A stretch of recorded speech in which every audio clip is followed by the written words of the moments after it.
ہمارے ساتھ زاہد حامد صاحب موجود ہیں اور ہمیں بھارت سے جوائن کیا ہے بھارتی صحافی رچکا تلوار نے۔ رچکا، آپ کا بہت بہت شکریہ کہ آپ نے ہمیں جوائن کیا۔ سب سے پہلے اس پروگرام کے حصے میں، اس سیگمنٹ میں آپ کی طرف آنا چاہوں گا۔ جو مقبوضہ کشمیر میں ہو رہا ہے کہ جس میں اب تک 40 لوگ شہید ہو چکے ہیں، 1500 کے قریب 1500 انجرڈ ہیں، آپ اس پوری سچویشن کو کس طرح سے دیکھتی ہیں؟ What is your opinion?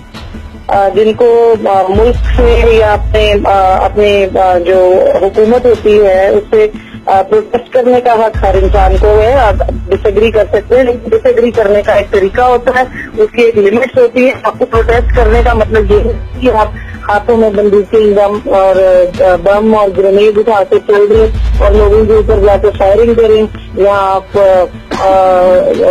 کے خلاف جا کر فائرنگ کریں، آپ آرمی کے اوپر گولیاں چلائیں، پولیس کے اوپر گولیاں چلائیں، سرکاری دفتروں کو ڈسٹرب کریں، وینڈلائز کر دیں۔ یہ کسی قسم کا سویلائزڈ پروٹیسٹ نہیں ہے۔ برہان وانی ٹھیک ہے، وہ اپنا انڈوکٹرینیٹڈ، برین واشڈ اور مس گائیڈڈ لڑکا تھا، جیسی اس کی سوچ تھی ویسے تھا، لیکن جو اس کا طریقہ تھا وہ ٹھیک نہیں تھا۔ اور کشمیر میں اور دنیا میں ہر جگہ بھی جہاں پر بھی آرمڈ اگریشن ہوگی، اس کو جو اس کنٹری کا جو نظام ہے وہ اسی طریقے سے فائٹ کرے گا جیسے کشمیر میں کیا۔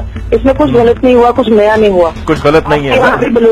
بلوچستان میں جو پاکستان کے خلاف جو کرتے ہیں اگریشن کرتے ہیں، جو اسٹیٹ کی رٹ کو کوشچن کرتے ہیں، ان کو پاکستان آرمی یا پاکستان کی لا اینڈ آرڈر ایجنسیز جس طریقے سے نبٹتی ہیں وہ بالکل ٹھیک طریقے نبٹتی ہیں ان سے۔ ٹھیک ہے، اس پر زاہد حامد صاحب، آپ نے سنا کہ رچکا نے کہا، رچکا کا کہنا ہے کہ آرمڈ اگریشن اگر ہوگا، سرکاری دفاتر کو آگ لگائی جائے گی اور انڈین آرمی پہ، فورس پہ اگر حملہ کیا جائے گا تو پھر اس طریقے سے ان کو ٹیکل کیا جائے گا، اور برہان وانی ایک برین واش لڑکا تھا۔ دیکھیں، یہاں پہ یہ ایک فنڈامنٹل ایک ڈیزیز ہے، کینسر ہے انڈین مینٹالٹی میں۔ They can not seem to understand کہ Kashmir is a disputed territory, it does not belong to India. یہ انڈیا کا ٹوٹ انگ نہیں ہے۔ انڈیا کے فاؤنڈنگ فادرز نے یونائٹڈ نیشنز میں لکھ کے دیا ہوا ہے، اور اپنے اس لکھے کو جس میں وہ ایکنالج کرتے ہیں کہ یہاں پلیبسائٹ کرایا جائے گا، اور جہاں پر یونائٹڈ نیشنز کے ڈسپیوٹڈ ٹیریٹری میں یہ شامل ہوتا ہے۔ کشمیر پاکستان ہے، جو پاکستان کی وہاں کی لوکل پاپولیشن ہے وہ سب پاکستان کے ساتھ آنا چاہتے ہیں۔ برہان وانی کو پاکستان کے جھنڈے میں لپیٹ کر دفن کیا گیا ہے۔ خود ان حزب المجاہدین کے بارے میں انڈین گورنمنٹ کہہ چکی ہے، they are our own boys, یعنی ان کو پاکستان اور ISI سپورٹ نہیں کر رہی ہے، لوکل انسرجنسی ہے، ریبیلین ہے۔ They say in English, when injustice becomes law, rebellion becomes a duty۔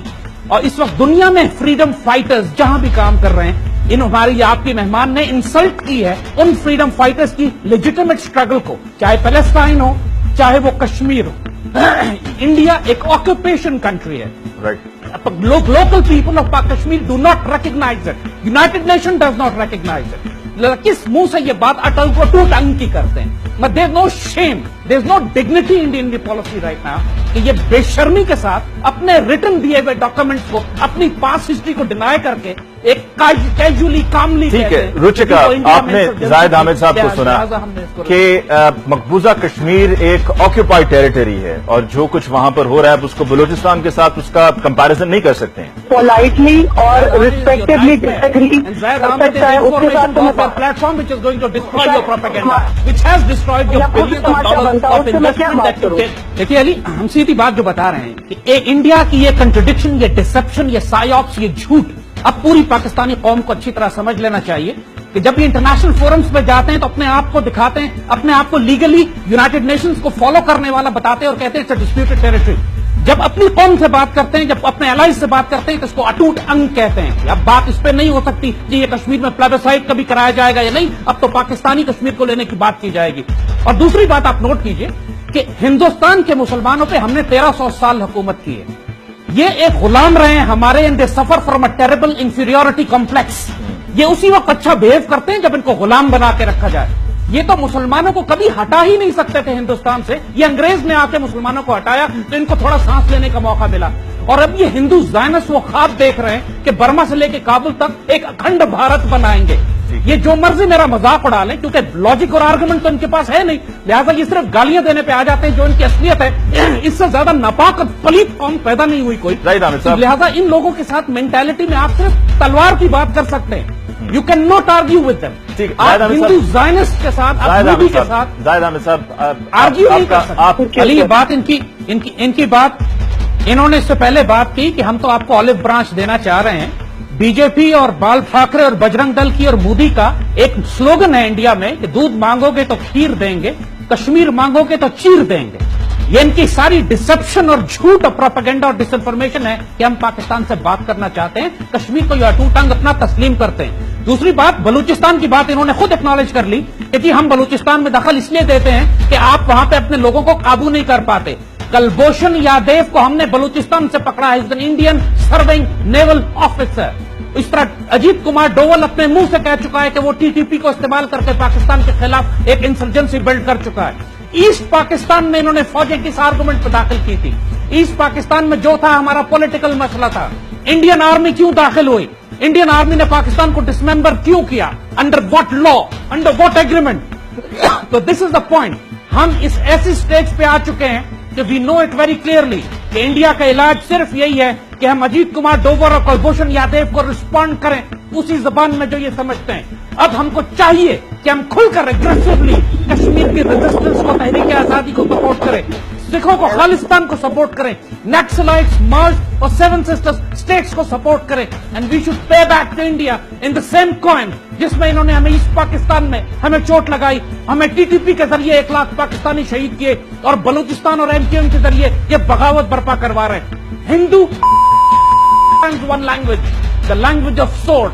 1000 سال ہمارے بزرگوں نے جس طرح ان پر حکومت کی تھی یہی زبان یہ سمجھیں گے. You people are only insane propaganda liars, that's all what you are. And don't you worry, we'll deal with you properly. آپ کا ہو گیا، we have dealt with you. آپ کا ہو گیا، بولیے ہو گیا. اپنا جی زاہد احمد صاحب اپنے کلوزنگ ریمارکس دے دیجیے، پھر اس کے بعد پروگرام کو ہمیں کلوز کرنا ہے. جی علی، ہم آپ کو یہی بات کر رہے ہیں کہ اس پروگرام میں بھی آئی وش آپ نے کسی سینئر ریسپانسبل سمجھدار آدمی کو بلایا ہوتا. تو اسٹریٹ لینگویج پتہ نہیں کس گفتگو کرنے والی خاتون کو آپ لے آئے. زاہد احمد صاحب وہاں پر یہی چل رہا ہے، پورے انڈیا میں یہی چل رہا ہے، یہی حالات ہیں. تو ان کی ساری اصل میں تو ان کی ساری بالی ووڈ کی جو ناپاک اور پلید زبان ہے وہی ان کی پالیٹکس میں استعمال ہو رہی ہے، وہی ان کے لیڈرز یوز کرتے ہیں. جیسے ہم نے کہا کہ کشمیر مانگو گے تو کھیر دیں گے، ان میں کون سے ڈپلومیسی اور آرگومنٹ ہے؟ ان کے ساتھ آپ اچھی طرح سمجھ لیجئے، they only understand the language of sword. ان سے آپ اسی طرح بات کر سکتے ہیں. ہم اجیت کمار ڈوول اور کلبھوشن یادیو کی اس بغاوت کا جواب دینا چاہیے اب ہمیں کہ جو یہ پاکستان کے اندر کر رہے ہیں. We have to respond inside India now. We have to ignite every part of India and let the Indian establishment listen to this. We Pakistanis are capable of breaking Soviet Union and we will take revenge of East Pakistan. No matter what you come up with, ہم آپ سے بات کریں گے اور argument کریں گے. بکواس مت کریں باپ، ہم اچھی طرح جانتے ہیں تمہارے دلوں میں کیا ہے. اور اب غزوہ ہند تمہاری ساری خرافات کا جواب انشاءاللہ اب غزوہ ہند میں دیا جائے گا. زاہد احمد صاحب، that is written.